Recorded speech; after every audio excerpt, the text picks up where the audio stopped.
presentarte Dale. y dónde estamos. Yo soy Gerardo Bleier, estamos en el Instituto Jaime Ciclovsky, que junto a la sede central del Partido Comunista Uruguayo eran los dos lugares en los que más tiempo pasé en mi infancia. ¿Y cómo se vinculan esas dos variables? La identidad... Ahí está, esa es la pregunta. Yo soy hijo de Eduardo Bleier, un muy importante dirigente del Partido Comunista de Uruguay. Él a su vez era hijo de Eugenio Bleier, que era un muy importante dirigente de la colectividad judía de Uruguay. Y se puede decir que durante muchos años hubo una especie de dialéctica pasional, de amor-conflicto entre ellos, porque obviamente la opción que mi padre adoptó produjo un impacto fuerte en mi abuelo. A tal punto que durante mucho tiempo no se hablaron, no por iniciativa de mi padre, naturalmente, sino por reacción emocional de mi abuelo ante aquellos acontecimientos. Pero la lucidez soberbia de mi abuela, Ana Horowitz, que era una mujer lúcida, inteligente y delicada, terminó resolviendo ese conflicto que concluyó en un diálogo sobre el final de la vida de mi abuelo. Y esta circunstancia sin duda matrizó para siempre mi espiritualidad, porque por un lado yo no era judío en la segunda tradición, porque mi madre no era judía, pero por otro lado, como mi madre no tenía familia en Uruguay, porque habían fallecido su padre y su madre, mi única familia era el universo muy amplio de la familia de mi padre, con la que yo pasaba mucho tiempo de niño, que naturalmente fue influyendo en mí, transmitiéndome aspectos de la tradición judía que yo mismo fui luego incorporando y interrogándome acerca de ella, y naturalmente, como ustedes comprenderán, la identidad judía en particular es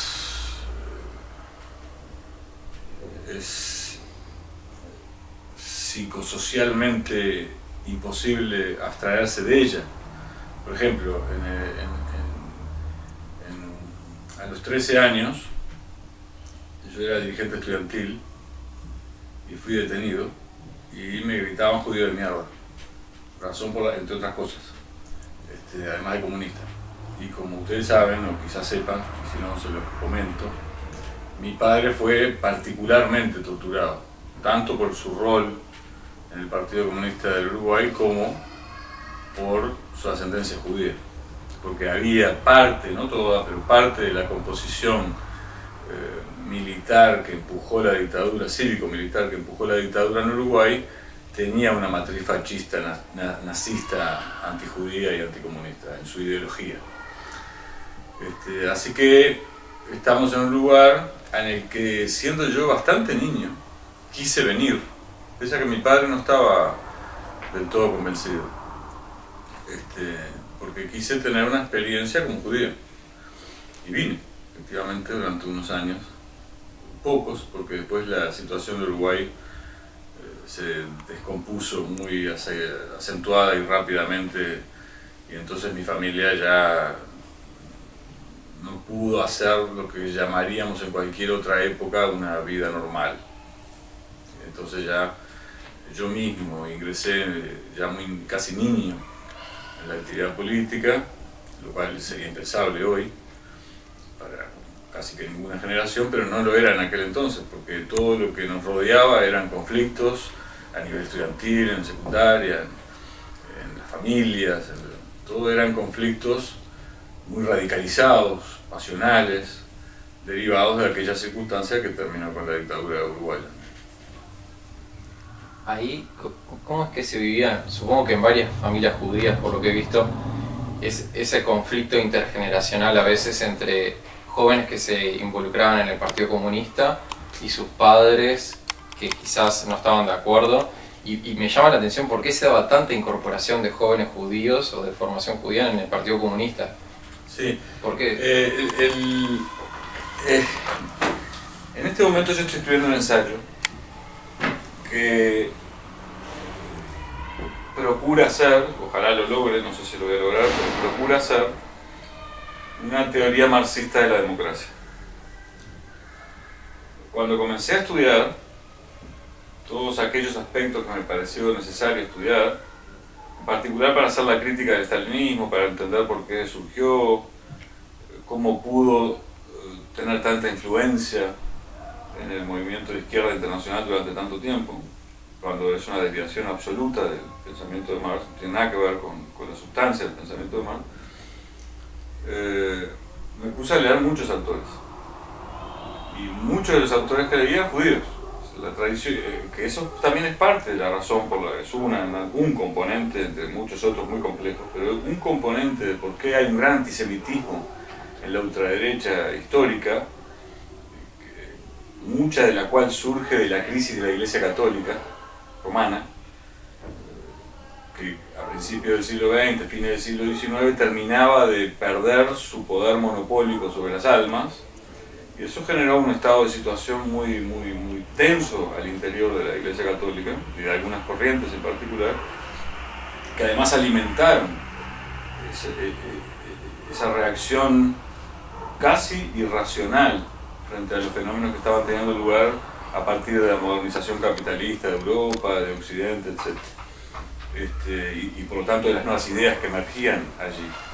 Entonces ese asunto es parte de la explicación por la cual fluye tan dramática y paralelamente una forma de antisemitismo que es también anticomunista, y a su vez, como una dialéctica compleja, una reflexión desde el judaísmo sobre los temas de la libertad entendidos al modo de Marx. Es bastante razonable que ocurra y que haya ocurrido.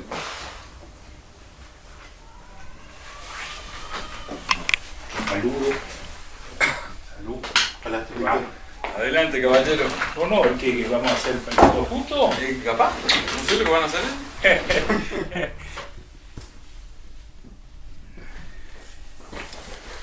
Muy bien. Muy bien, Lev. Muy bien. Muy bien. Le estábamos preguntando a Gerardo y para vos también, ¿por qué este lugar es importante para la historia de la resistencia a la dictadura? También desde la perspectiva de la colectividad judía y de tu propia perspectiva de vida. Muy bien. Lo primero, cómo se construyó este edificio. Fue en la década del 50, 1950. Esto era dar un salto en calidad dentro de lo que era la colectividad judía progresista. Antes era una casa y se trataba de construir un palacio cultural, teatral, educativo y deportivo, con una concepción de que los judíos que venían como inmigrantes venían para quedarse. Esa era una visión profunda para echar raíces y para construir en esta sociedad con los valores culturales históricos del pueblo judío, con los valores del pueblo del libro, con los valores de la lucha contra la intolerancia, por la libertad, y que venían, y esto es a los pocos años de la conclusión de la Segunda Guerra Mundial y en plena Guerra Fría. Digo, no es un tema menor. ¿En qué circunstancias históricas es que se construye este edificio? En su momento parecía una quimera construir semejante edificio y se hizo con el aporte de la colectividad. Acá no eran grandes mesías que traían sus aportes o apoyos desde el extranjero. También eso importa, porque eso demuestra cómo ladrillo tras ladrillo se construye un edificio, se construye una civilización y se construye una comunidad.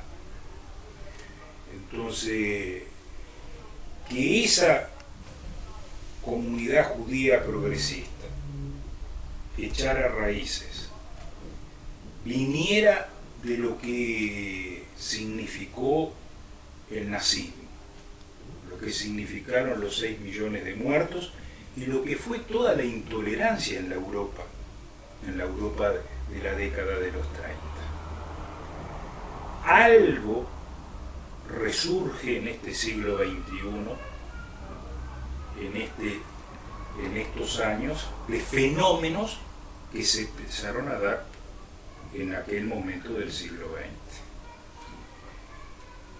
Y bueno, yo recuerdo esta institución, no puedo olvidarme, yo venía a la escuela, año 53, en pleno macartismo de Estados Unidos, y la justicia, entre comillas, ordenó asesinar en la silla eléctrica a Julius y Ethel Rosenberg, un crimen histórico. Y esas cosas a uno lo marcaron para toda la vida. Yo recuerdo que era un niño de escolar y fuimos con los niños escolares a la Embajada de Estados Unidos a llevar un petitorio por la vida de Julius y Ethel Rosenberg. O sea, acá hay una historia de muchas décadas construida con mucho esfuerzo y sacrificio, pero con valores y con ideas. Y no es casual que estemos en una biblioteca. Tampoco es casual. Porque siempre se concibió que mantener las tradiciones judías era mantener la cultura. Nosotros venimos de recordar el aniversario del levantamiento del gueto de Varsovia, 19 de abril de 1943. La canción, el himno que perpetuó para la historia el levantamiento del gueto, era en yiddish. Era en el idioma judío europeo de esa época. Durante muchas décadas se quiso decir que ese no era el lenguaje del pueblo judío. Había un solo lenguaje que era el hebreo. La vida pasó por encima de eso. Y hoy se recuerda a los héroes del levantamiento del gueto de Varsovia con su himno cantado en yiddish. O sea, la historia tiene distintas etapas. Y eso nos lleva a reflexionar en una etapa civilizatoria de transición. Estamos viviendo una etapa civilizatoria de transición. Pero precisamente uno tiene que tener claras sus raíces, sus ideas, sus valores, para precisamente poder trascender al minuto de la historia y estar en la historia, en la hora principal. Entonces estas son cosas que me vienen a la memoria cuando ustedes me propusieron hacer este reportaje. ¿Y cómo vivieron ustedes esto de esta dimensión antifascista y antitotalitarista posiblemente desde en tiempos de la dictadura acá en Uruguay? Por lo menos en los primeros años que todavía estaba el Partido Comunista incluso en funcionamiento y el ciclo aquí todavía no había cerrado, ¿no? Eso se dio después. ¿Cómo fueron esos años? ¿Cómo se daba la resistencia desde esa perspectiva? El funcionamiento, la resistencia. El que más méritos tiene para responder a esa pregunta es León, que además fue dirigente, uno de los principales dirigentes del Partido Comunista en la clandestinidad hasta el año 79, creo que ustedes tuvieron. Que fue justo el año que yo me fui porque seguramente me iban a detener, ¿sí, no? Porque ya estaba militando en la clandestinidad sin la autorización de León. que cuando se enteraron, creo, movilizaron fuerzas para que me fuera del país. Pero por eso esa pregunta me parece conveniente que la responda León. Pero hay un pequeño paréntesis que quisiera hacer, porque el diálogo que ustedes proponen tiene la palabra fe, ¿no? ¿Cómo es el Fe en la resistencia. fe, pero cómo es todo el concepto que manejaste cuando arrancaste la entrevista?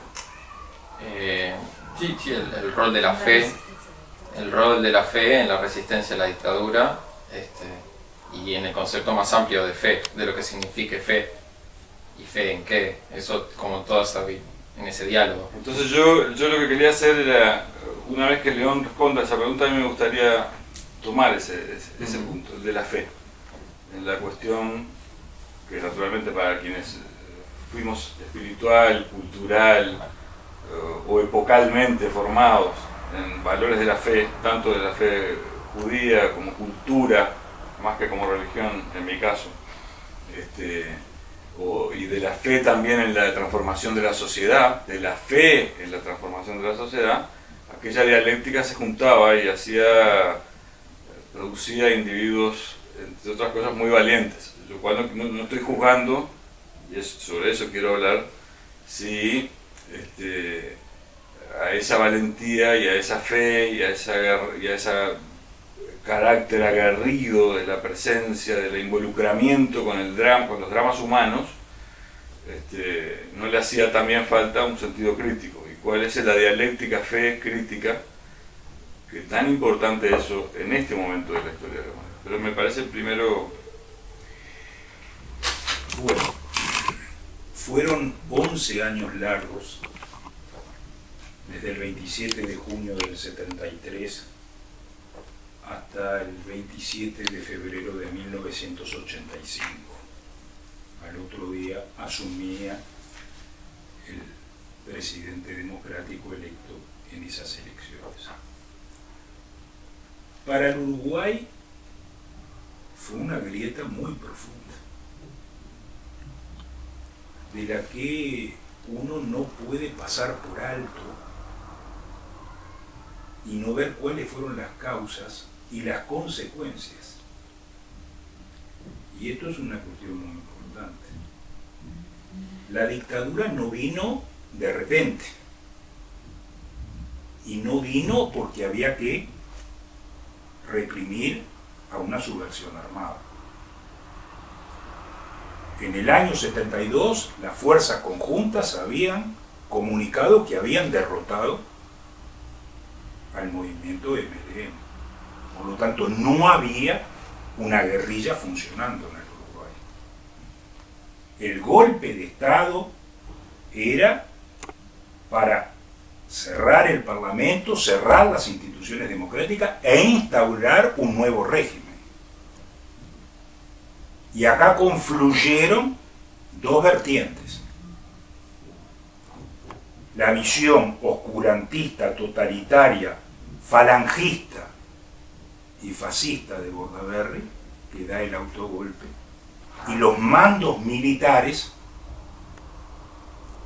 que creían que podían iniciar una nueva época, liquidando al Frente Amplio, depurando a los partidos tradicionales y generando una nueva etapa histórica. Fueron años muy duros, muy difíciles, y que hay que escribir, que hay que hacer películas y hay que dialogar mucho con la gente.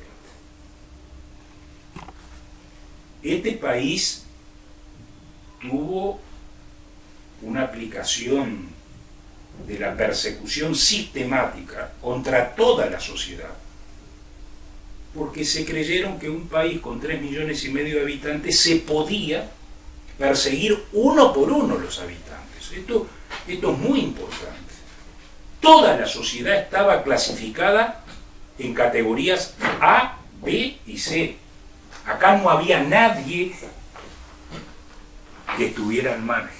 Y cada vez que había que hacer una promoción en un trabajo público, en un sector de educación, pasaba primero por los servicios de inteligencia de la dictadura. Y ahí significaba el despido de decenas de miles de trabajadores, de maestros, de docentes, de médicos que se tuvieron que ir.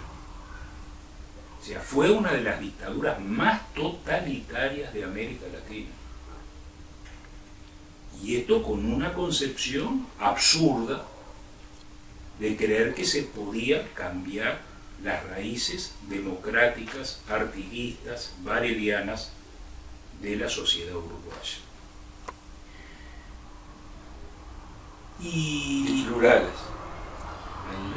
La tradición, todo el proceso de formación del Uruguay, en el que el vallismo tuvo mucha relevancia, Uruguay fue uno de los pocos países que asentó el pluralismo cultural, religioso, muy densamente, y era precisamente por eso que había comunidades de las más diversas confluyendo y conviviendo con casi que absoluta naturalidad, lo cual no quiere decir que no existiesen naturalmente conflictos, justamente porque los problemas de la fe entrañan diferenciaciones al interior de la especie humana que producen, si no son reflexiva y racionalmente analizados, tienden a producir, como ahora estamos viendo por ejemplo en el mundo islámico, conflictos muy radicales. Y era una sociedad, como lo es ahora, respetuosa, pero era una sociedad laica. Y eso lo diferenció del resto de la región.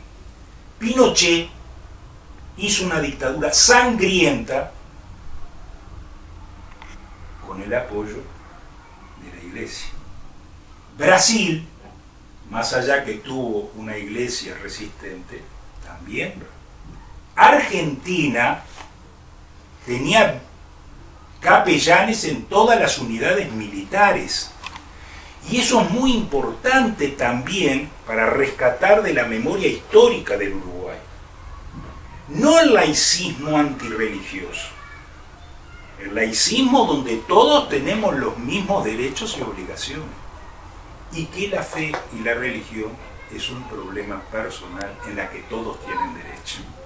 Pero el Estado no puede tomar postura, como sucedió en otros países. Entonces, cuando yo recuerdo el golpe de Estado el 27 de junio del 73, los 6 años de clandestinidad, los casi 6 años de prisión y tortura, a mí no me dan pesadillas, porque yo me propuse salir de esa experiencia terrible con la mente abierta para que nunca más hubiera dictadura en este país. El tema no es meramente ajustar cuenta con los verdugos. La verdad y la justicia es una contraseña que nos acompañará hasta que logremos encontrar hasta el último de los detenidos desaparecidos. Pero lo principal, ¿cuáles fueron las causas? ¿Cómo se llevó adelante para que nunca más este país y este pueblo tenga que sufrir las horcas caudinas de una dictadura? Porque no había democracia, no había libertad. Y por decenas de miles los uruguayos se fueron de este país, por decenas de miles. Un país que bajó la tasa de natalidad. Y en estas circunstancias uno mira para atrás y lo primero que uno se plantea, ¿estuviste a la altura del desafío? Primera cuestión, no es menor. Si uno frente a ese reto de la historia estuvo a la altura. Y lo primero, con total modestia, digo, yo estuve a la altura del desafío. No le fallé ni a mi familia, ni a mis compañeros, ni a mi patria. Y esto también es muy importante. Poderle trasladar a las nuevas generaciones ese periodo de horror Fíjense ustedes, hace pocos días se conmemoró el 33 aniversario del asesinato de Vladimir Roslik. Año 1984. Abril. Y en un cuartel de nuestro país asesinaron por torturas a un médico uruguayo. Hasta el último minuto la dictadura se despidió chorreando sangre. En el año 83 fue una represión durísima contra los estudiantes universitarios de la Unión de la Juventud Comunista. Cuando León dice durísima, hay que referir a algunos de los hechos. Violaron a muchas compañeras de la UJC, muchachas, en el año 83, es decir, muy poco antes de la caída de la dictadura. Lo que pone de manifiesto ese enceguecimiento totalitario de la dictadura uruguaya hasta el último, y también pone de manifiesto naturalmente la calidad de la organización de la resistencia que la derrotó, porque efectivamente no querían irse y hicieron todo lo posible por evitar dejar el poder. Sin embargo, la sociedad encontró la manera, articulando democráticamente a todas las fuerzas democráticas, precisamente de derrotarla. Y en ese año que se detenía a los militantes universitarios de la Unión de la Juventud Comunista, se hace la Semana del Estudiante, septiembre del 83, que fue uno de los factores del parto democrático. Evidentemente, ya en la dictadura convivían los sectores enrayés, los sectores ultras, que querían a sangre y fuego mantener la dictadura, y otros sectores que se daban cuenta que o abrían los cauces o esto podía ser un baño de sangre. Y ese mismo año, por un lado, la violación, la detención de muchachas y muchachos universitarios de 18, 20, 22 años, y en septiembre la manifestación que va hasta el Estadio Francini y hace el acto de esa naturaleza. Y reconstituyó un movimiento estudiantil, digamos, casi legal, detrás del cual estaban organizaciones clandestinas, pero pudo emerger por primera vez, al mismo tiempo que también el movimiento sindical, obrero, estaba logrando lo mismo con la creación del PIT, pudieron emerger finalmente estructuras legales que naturalmente hacen mucho más fácil la organización de la sociedad para obtener objetivos políticos. Y una cuestión que vale la pena. Acá la resistencia principal fue una resistencia de todo el pueblo, pacífica, democrática, muy sufrida y muy abnegada, porque había que acortar los plazos de la dictadura. Hace poco, en una discusión sobre el centenario del natalicio de Seregni, se recordaba las conversaciones del Club Naval. Para algunos era un pacto, como una cuestión espuria, porque iban a haber proscriptos. Todos los dirigentes frente amplistas, Wilson y otra gente. Seregni, ¿cuál era la concepción vital que tenía? Lo primero, derrotar la dictadura. Después vemos los otros problemas. Incluso aceptando su proscripción. Es decir, su exclusión del proceso político legal que iba a tener lugar para la salida de la dictadura.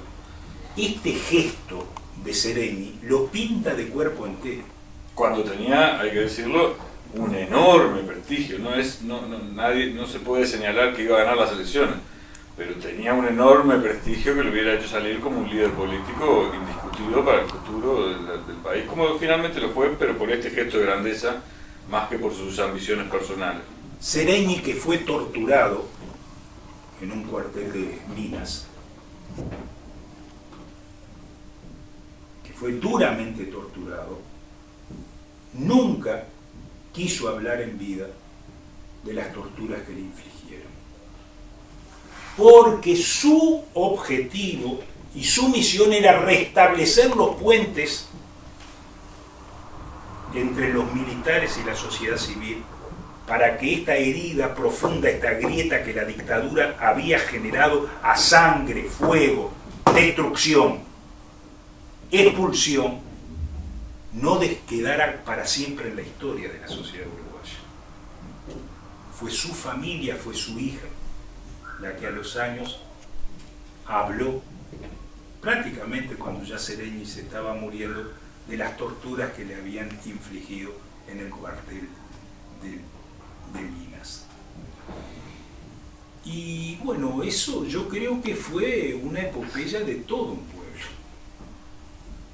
Y esto vale la pena, porque poco menos que ahora se quiere decir que la dictadura empezó en febrero y no el 27 de junio del 73, y cambiar los ejes. El tema de la libertad y la democracia, el tema cuándo se disuelve el Parlamento uruguayo, cuándo se ilegaliza al movimiento obrero legal, cuándo es que se interviene a la Universidad de la República, fue unos meses después a raíz de un incidente, pero formaba parte de una concepción, intervenir la Universidad de la República.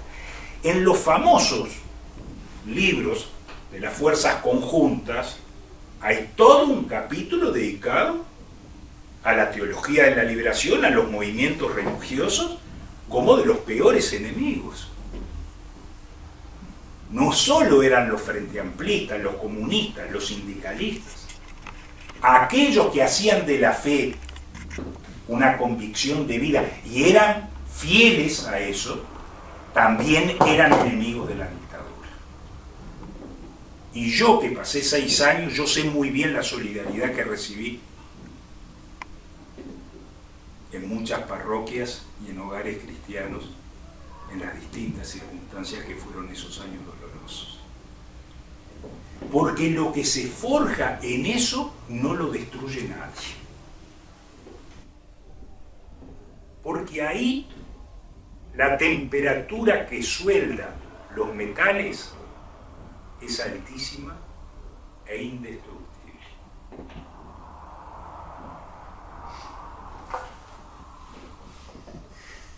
Yo pensaba, mientras escuchaba hablar a León, en algo que he pensado mucho, durante mucho tiempo.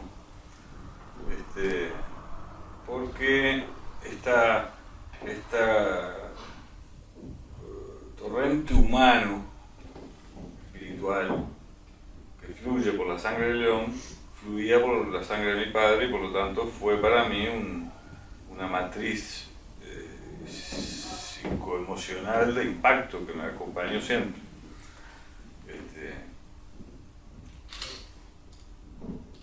Y es ese carácter, esa construcción,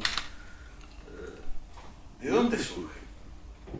Porque León hacía hincapié en que fue la abrumadora mayoría de la sociedad uruguaya la que encontró los modos de organizarse, actuar para derrotar al totalitarismo fascista de la dictadura uruguaya.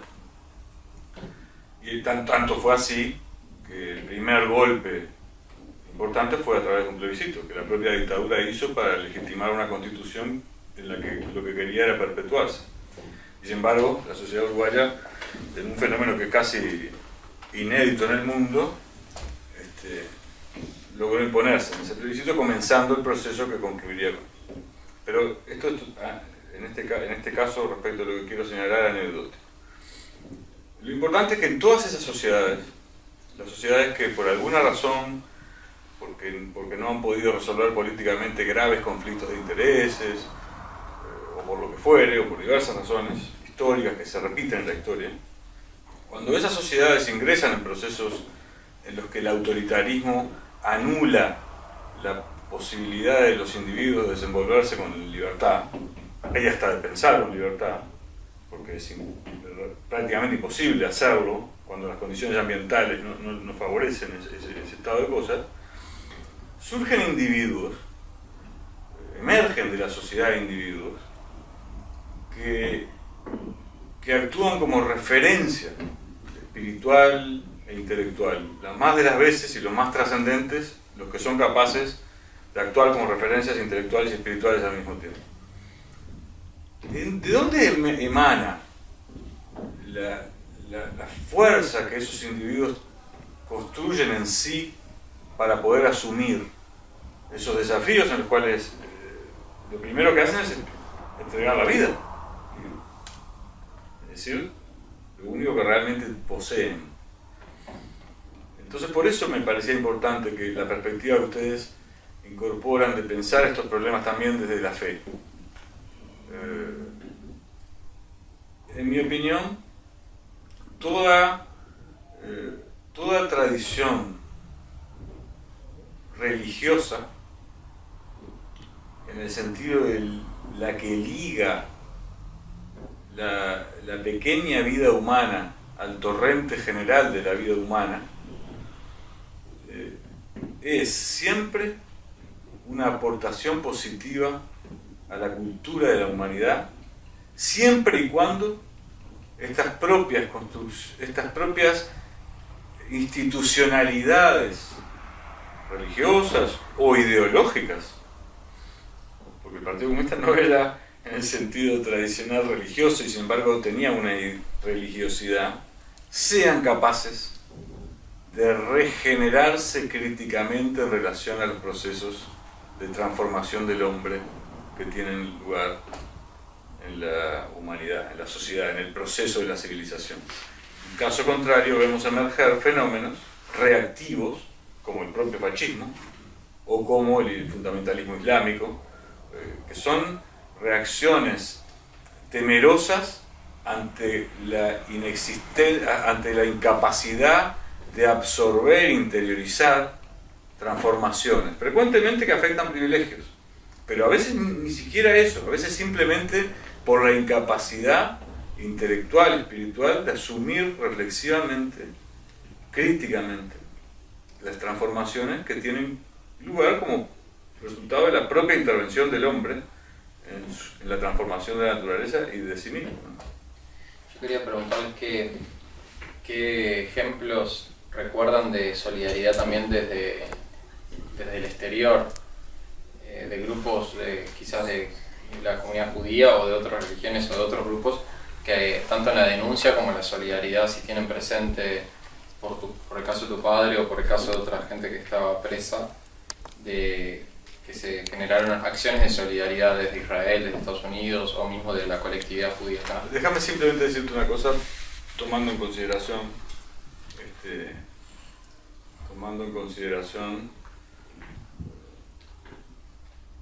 la pertenencia de ustedes a un universo específico.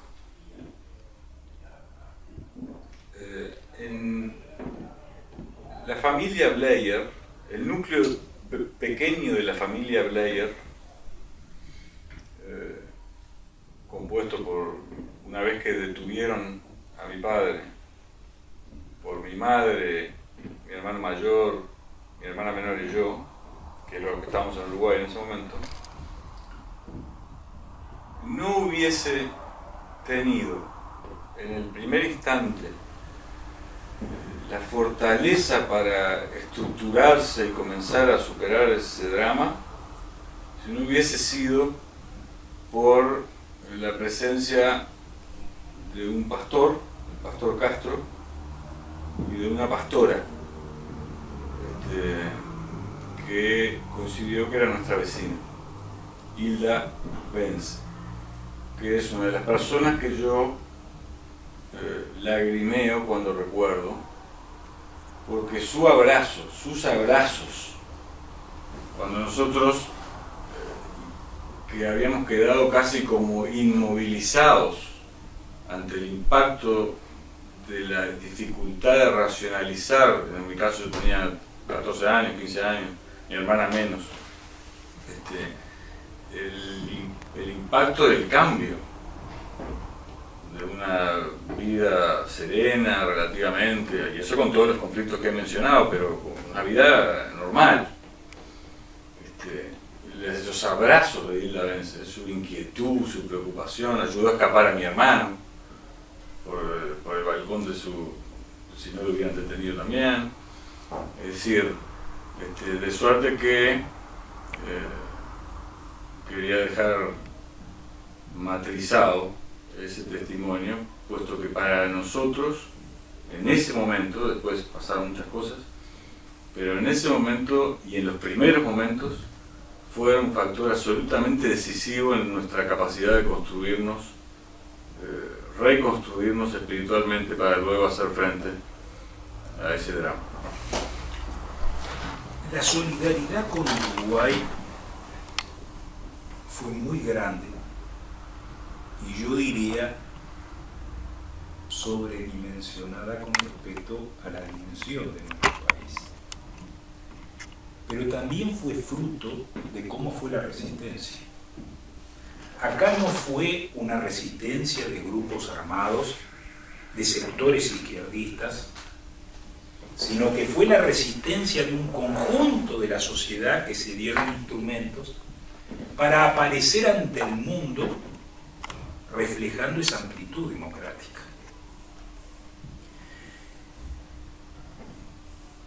En el Uruguay, en el año 72 y en el año 73 hubieron manifestaciones del Frente Amplio y del Partido Nacional. Por ley y democracia. Como parte de esas propuestas se generó una convergencia donde estaba el Frente Amplio, otros sectores, y sectores del Partido Nacional, particularmente de Wilson, que llegaron al Congreso de Estados Unidos, llegaban a lugares donde no llegaban usualmente la resistencia de izquierda de las dictaduras. Los métodos, las semanas de la cultura. Nosotros no pedíamos con la morbosidad de cómo nos torturaban, de cómo nos asesinaban o nos violaban. Lo que mostrábamos era la cultura uruguaya arrasada, el nivel cultural de la sociedad uruguaya que se perdía. Y así fue la Semana de la Cultura en México, en Italia, en otros países, para demostrar lo que era este pueblo. Y por eso uno tiene esa visión.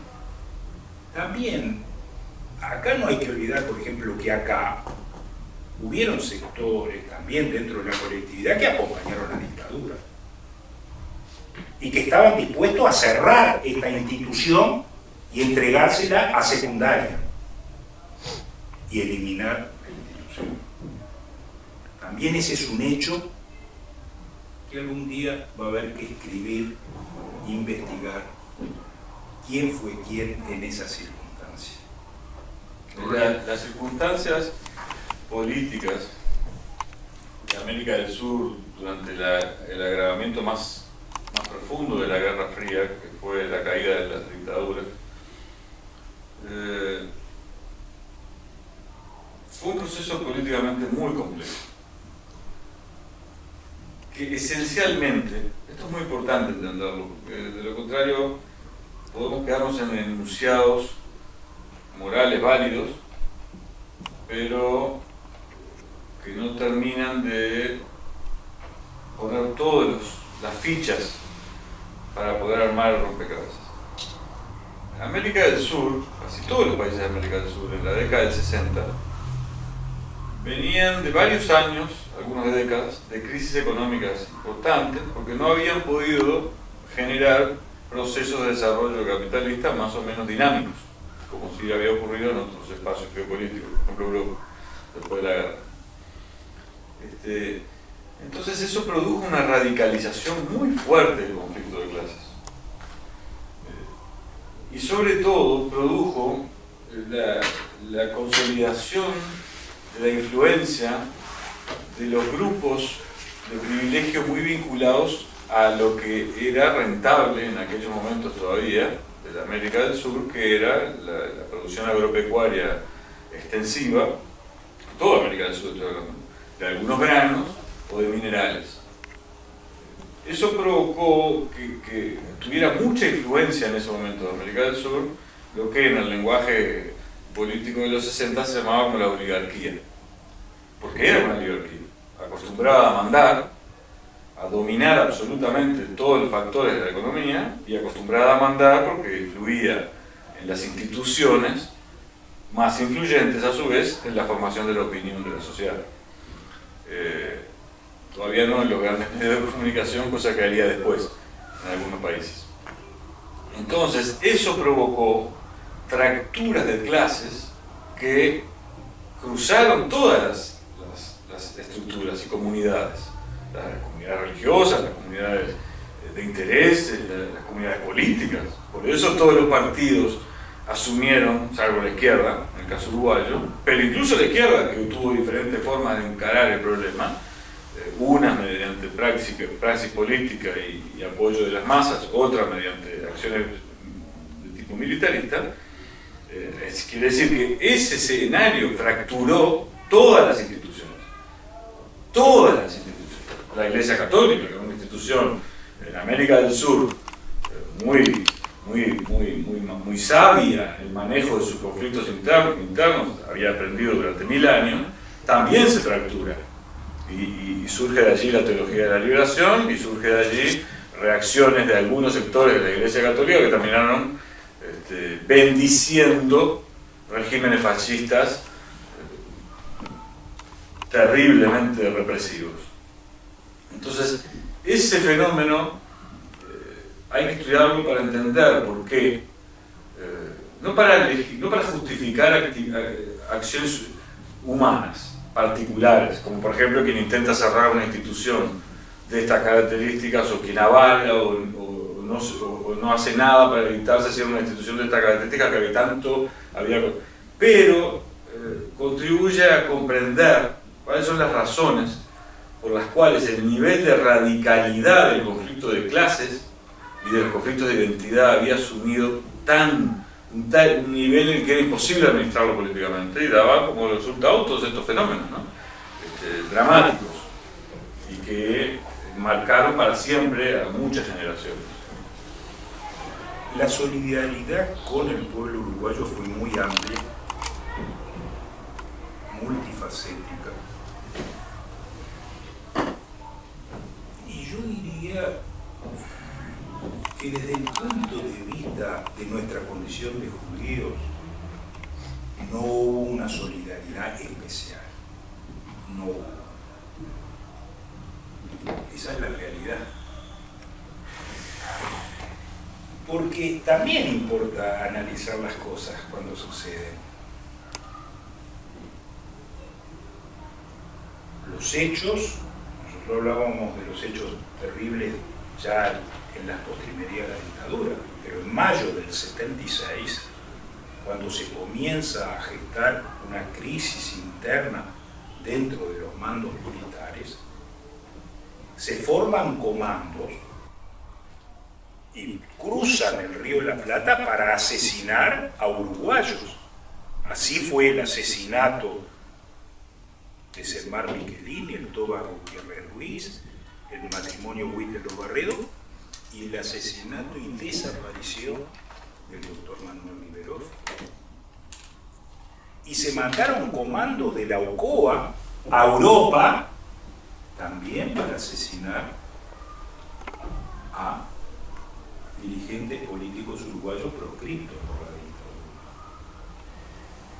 O sea, fue una época muy complicada, muy difícil, en la que lo principal, para que nunca más vuelvan, que ahora estamos en una etapa de un cierto revival, cuando reaparecen concepciones xenofóbicas, ahora es contra el Islam, como antes era contra el pueblo judío, porque efectivamente hay sectores radicales, pero no todos los musulmanes son terroristas. Y uno ve regímenes él es de origen familiar húngaro, el régimen actual de Hungría es terriblemente de derecha, racista y xenófobo. Hasta el punto que están desplazando las estatuas de los principales poetas húngaros, que eran humanistas, y están sacando están pretendiendo cerrar una universidad financiada por Soros, que es un financista de origen húngaro, y están sacando las estatuas de George Lukács, que es posiblemente el más grande filósofo del siglo XX, lo que pone de manifiesto efectivamente los riesgos de una reproducción de la radicalidad de los conflictos de los 60 en América del Sur y de los años 30 en Europa, y que creíamos concluidos. Razón por la cual cada vez es más importante precisamente hurgar en las causas profundas que explican la emergencia de esos fenómenos. Porque sólo así podremos encontrar los instrumentos intelectuales, culturales y sociales para evitar que vuelvan a ocurrir. Y ese tema de estudiar los factores económicos, sociales, culturales, vale la pena para evitar que la historia quede en la personalización y en los rasgos psicóticos de algunos de esos dictadores o de esos criminales y genocidas. Hay dos formas de concebir la historia. Una, mirar los personajes en su condición individual, y otra, de estudiar las causas más profundas que fueron las que hicieron irrumpir este tipo de regímenes en la década del 30 del siglo pasado en Europa, en la década de los 60 en nuestra América Latina, y cómo hoy reaparecen en Europa fenómenos que se hacen parecer bastante a lo que pasaban en el siglo pasado. Ahora, por eso mismo,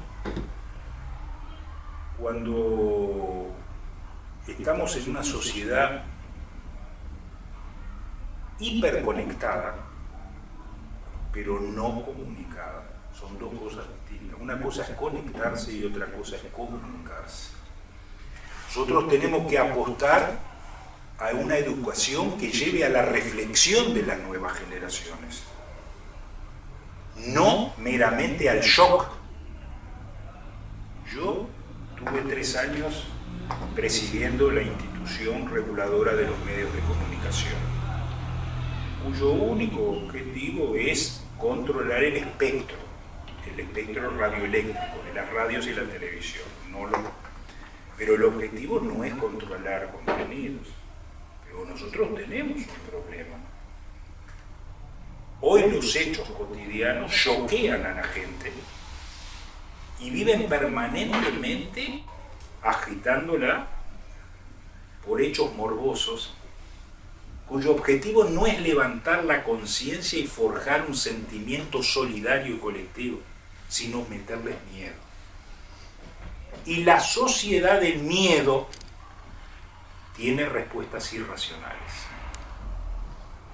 Nosotros tenemos que construir sociedades democráticas con nivel de cultura, con trabajo, con los problemas principales para que la gente actúe y piense reflexivamente.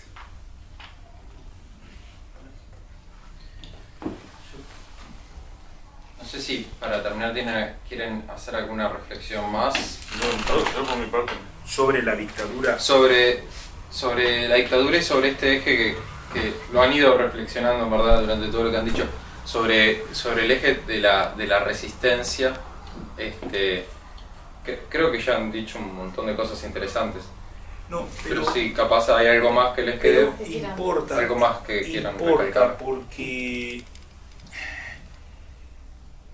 la historia la construyen seres humanos. muchas veces se dice, la historia la hacen los vencedores. Entonces, este debate sobre el contenido de la historia se va a seguir dando. Se va a seguir dando. No está culminado. Por eso importa recordar, reflexionar y debatir. Y además lo que no dice esa reflexión, que la historia la escriben los vencedores, es que los vencedores de hoy son los derrotados de mañana. En general. Hay una cosa que se me vino ahora, que en esto, porque mencionaste ahí la Vence y Emilio Castro, y yo sé que tú también, León, los tienes presente, y me vino a la memoria algo que... Y capaz, como ellos ya contaron algo, igual está bueno que ustedes, o vos, que vas participaste de esas. Sí, yo tengo y capaz, presente ellos ya contaron algo, igual está bueno varios que hechos ustedes, que o vos, yo, que vas participaste de esas. yo tengo presente el asesinato de los 8 compañeros de la seccional 20, obreros, el asesinato y a la jerarquía, abril, 17 de abril del 72, que fue un anuncio de lo que se quería hacer y se hizo un año después. Involucrar a todo, no era una cosa solo contra la guerrilla, era una cosa contra toda la sociedad. Se quería hacer y se hizo un año después. Involucrar a todo, no era una cosa solo. Ver la presencia, era una cosa contra toda de la máxima jerarquía de la Iglesia Católica contra los partidos políticos. Fue ver la presencia. Pero yo ya lo había vivido antes. De la Iglesia Católica. Yo lo había vivido un 14 de agosto de 1968. Cuando en la Universidad de la República velamos al primer estudiante asesinado en liberarse, y también Monseñor Partelli y otros obispos estuvieron al pie del féretro haciendo la guardia de honor. Porque, déjame decirte una cosa bien importante. Estuvieron al pie del féretro haciendo la guardia de honor. Voy a hacer una generalización Déjame decirte una cosa bien importante. Para fundamentarla, Voy a hacer una generalización. necesitarían 2 o 3 horas más de grabación. Para fundamentarla, se necesitarían Buena parte 2 o 3 horas más de grabación. del futuro de la humanidad en Occidente, Buena parte depende de la del futuro de inteligencia, la humanidad en Occidente de la densidad intelectual depende de con la que inteligencia, dialoguen 3 de la grandes densidad tradiciones: intelectual con la que dialogan la cristiana, la 3 grandes liberal, tradiciones, republicana y la marxista. la cristiana, Porque son a su liberal, vez las 3 republicana tradiciones y la marxista. que Porque son a su más vez sistemáticamente a lo largo de los últimos 200 años más han sido capaces sistemáticamente a lo largo de de los últimos sostener 200 años instituciones articuladoras capaces de grupos sociales, sostener que a su vez, por lo tanto, instituciones tienen una gran articuladoras capitalidad social de y están en grupos condiciones de sociales. intervenir en los acontecimientos sociales. que a su vez, por lo tanto, tienen Si- una gran capitalidad si estas social, 3 están en tradiciones condiciones de intervenir en los acontecimientos sociales. son capaces Si, de si estas articular un 3 programa tradiciones civilizatorio mínimo, son capaces los de conflictos y los articular un programa dramas civilizatorio mínimo, que en caso de que esto no ocurra van a tener lugar en Occidente, conflictos y les los serán dramas, infinitamente en más caso de que dramáticos esto y no ocurra, agudos van a tener lugar de en lo que Occidente, pueden serlo serán si estas 3 tradiciones, infinitamente más dramáticos en y cambio, agudos son capaces de lo que de pueden estructurar serlo ese estas diálogo 3 de tradiciones. altísimo, naturalmente, nivel. En cambio, Se lo vamos a dejar para hacer una de tertulia estructurar de debate porque es re interesante. Y sobre el hecho, sobre esos hechos históricos, porque en la recorrida del documental nosotros liberarse, Partelli, y dijiste también los 8 Los 8 mártires obreros de la seccional 20 del Partido Comunista, que era la seccional que estaba en la calle. Está y todavía en la calle después Gracia. hubo una visita mártires de Partelli obreros de la efectivo, seccional 20 en la del seccional, Partido que ese Comunista, hecho que era la seccional lo tenés como Fue a la representante. sede del Hubo Partido una Comunista, visita ¿no? Sí, sí, claro.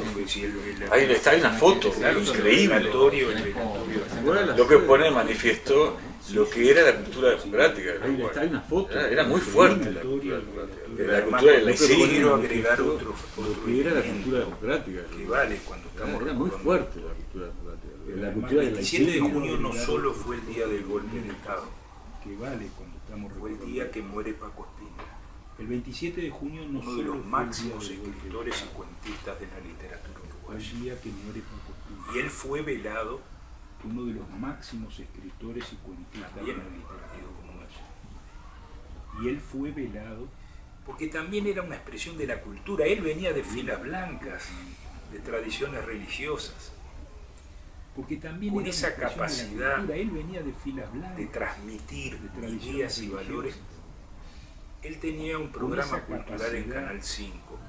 de Ustedes capaz que lo transmitir pueden rescatar. ideas y valores. Debe estar. Él No, no tenía está, un programa porque yo ya lo cultural busqué. en Canal 5. Él se ponía a hablar con la gente y les daba una charla No, no está. Yo ya lo busqué. mientras armaba el cigarrillo. En ese momento Se todavía se podía podía hablar con la fumar gente, en En locales cerrados. locales. mientras armaba el Y cigarrillo. por ejemplo, cómo acercó la dimensión En locales cerrados. el local. de Cristo a la realidad actual. ¿Cómo acercó la dimensión Del Líbano, de Cristo del país de los a la cedros. realidad actual? Si yo vengo Ustedes se dan cuenta, nosotros hablamos de 2000 años y parece del país de los una cedros, inmensidad. Los ustedes se cedros dan cuenta, nosotros hablamos de se 2000 miden por años, generaciones, parece una de inmensidad. 500 años. Los cedros Lo que son 2000 años de se la miden por generaciones. era cristiana son De 500 4 años. eras de cedros. Lo que son 2000 años de Esa la capacidad era cristiana de son 4 transmitir eras de cedros. historia, cuestiones Esa culturales que capacidad nunca más se olviden. De transmitir Y eso también historia. es la esencia de una sociedad. ¿Qué ciudadanos, qué seres humanos construye? ¿Cuáles son sus valores? De una sociedad. No ¿Qué ciudadanos? ¿Qué seres medirlo humanos por el éxito construye? personal, ¿Cuáles son sus valores? por la capacidad No patrimonial, sino medirlo por la por el calidad y la éxito profundidad personal, de sus sentimientos, de sus por la ideas y capacidad de sus valores. patrimonial. Y esa es la Por mejor calidad y manera profundidad de sus de sentimientos, recordar de sus lo que fue la ideas y de resistencia a sus la valores. dictadura. Y esa es la mejor manera Los seres humanos de recordar que lo fue fuimos la capaces de resistencia. enfrentarnos a la dictadura y Los salir seres humanos que fuimos a crear capaces de las condiciones en la sociedad uruguaya y en nuestra América Latina y salir para que no se vuelvan a creer esas a situaciones. crear las condiciones. Porque hoy en se la van sociedad dando uruguaya factores y de en radicalización, de para que enfrentamiento. no se vuelvan a creer. Y precisamente el romper los Hoy guetos, se van dando factores de radicalización. los aislamientos, las Y incomunicaciones, precisamente el romper los guetos, es la única garantía para los que podamos aislamientos, construir las sociedades incomunicaciones, democráticas. Ustedes la única son una garantía generación para que podamos que está acostumbrada a observar con naturalidad Ustedes que dos hombres cuando se saludan se encuentran con un beso ahora. a observar En nuestra con generación naturalidad esto no era que así. dos hombres cuando se El saludan apretón se de encuentran manos con un viril beso. era el saludo entre los hombres y el beso de la mujer. Y a veces el beso, ya por suerte en mi generación, no sé si tanto en la de León, entre el hombre y la mujer en cualquier Y a circunstancia. veces el beso. En el año 78, Yo no sé si tanto en la de la entre el generación hombre y la mujer en cualquier circunstancia. que en ese momento En el año 78, habitaba en el más generación atroz oscurantismo, porque todo era prohibido, porque había habitaba en las el restricciones al atroz ser oscurantismo, joven eran porque todo era atroces. prohibido. Esa generación, que es la que empieza a buscar cómo romper esa cosa horrible, atroces, esa generación es la que inaugura el beso entre los hombres. cómo romper esa cosa Que horrible. era la necesidad de afectividad, Es la que inaugura el el beso, beso entre los hombres. y el cariño y Era las reuniones en los necesidad de hogares, con una afectividad. humilde guitarra, El beso, a cantar canciones, cariño y las algunas de ellas en los hogares, bastante inocentes. humilde guitarra, Eso que pasó en el año 78, en el año algunas de 79, ellas bastante después inocentes. se acentuó los años siguientes, porque ya empezó a tener expresión pública, los conciertos de la nueva música uruguaya, que se organizaban primero en pequeñísimos lugares, y hasta que después ocuparon el Palacio de Peñarol. Todos esos fenómenos crearon una generación que aún hoy preserva esa entrañable afectividad por encima de las diferencias ideológicas y de ideas, tradiciones religiosas. ¿Por qué? Porque esos momentos de la historia de la humanidad o de la historia de las sociedades matrizan lo que es esencial, que es nuestra condición humana, por encima de cualquier identificación de cualquier naturaleza, y queda matrizada y no se ve en otra generación. Esa es una generación para la cual le llaman la generación 83, que fue la que tuvo que ver mucho con la... Es una generación, y aunque no está bien eso, porque es una generación anterior y posterior también, pero así quedó como sello, ¿no? Esa generación es una generación que cultivó la afectividad. Así quedó como sello, ¿no? Y una de las cosas, Esa generación es una generación cuando salimos de la cultivó la dictadura, voy a afectividad. rescatar otro hecho. Era el primer acto del Partido Comunista en la explanada de la Cuando salimos de la Intendencia. voy a rescatar otro hecho. Era el primer A acto una del cuadra Partido Comunista en la explanada de la Constituyente, casi de la Intendencia. barrio Zamorín, A una vivía la cuadra familia de Ferreira Luna, que Constituyente, fue casi el hogar de Wilson, y después a la salida de la dictadura vivía su hija, Babina. Fue el hogar de Wilson y después Yo cuando a la estaba salida de la preso le dictadura había vivía mandado su hija. algunas manualidades para su familia y para su padre. Yo cuando Y estaba ella preso se le acercó había al estrado a mandado agradecer. manualidades para su Y familia yo le pedí, y ella se tenía acercó al estrado a la agradecer. delicadeza de subir al estrado. Y yo le pedí Y yo ese hecho, si que tenía ella, el 2 de marzo delicadeza de subir al de estrado, 1985, Y yo ese subiera al estrado, que ella el para 2 de mí marzo es un hecho de 1985 de una profundidad subiera al democrática que demostraba para mí es un en qué hecho condiciones salía. de una profundidad Y rescatar esos que hechos demostraba vale en qué condiciones salía. para que casi Y 4 rescatar décadas después, esos 3 hechos décadas largas, vale la gente sepa que si no hay ese clima, casi 4 décadas pueden después, surgir décadas elementos largas, la gente sepa que si no hay ese histéricos, clima irracionales, pueden surgir prejuiciados, buscando el culpable. histéricos, irracionales, Y esta es una de las cosas que, prejuiciados, en vez de buscar la solución, buscando el culpable. lo que se busca es el culpable. Y esta es una de las cosas que, Y nosotros, en vez de buscar la yo solución, lo recordaba Lo que incluso se con busca es debates el que tenemos a veces con algunos amigos que hablan nosotros de qué es lo que tenemos que hacer para enfrentar esta ofensiva de la derecha, algunos amigos, estos fenómenos que nuevos, hablan Le Pen, de qué es lo Trump, que tenemos que hacer para enfrentar Austria, esta ofensiva de la derecha, estos fenómenos nuevos, Le el Pen, gran abrazo solidario. Austria, Hungría, La imagen de una fuerza histórica, renovadora, que quiere construir una nueva sociedad, es que sale a abrazar a de una la fuerza sociedad. histórica, renovadora, que quiere construir Y una recordamos nueva sociedad, siempre es que sale a abrazar a lo de a la Artigas. sociedad. Yo no tengo más enemigos que Y los que se recordamos oponen a la siempre pública felicidad. Lo de Artigas. Esos son mis únicos enemigos. Yo no tengo Con más los demás enemigos que los que puedo se tener oponen a la diferencias,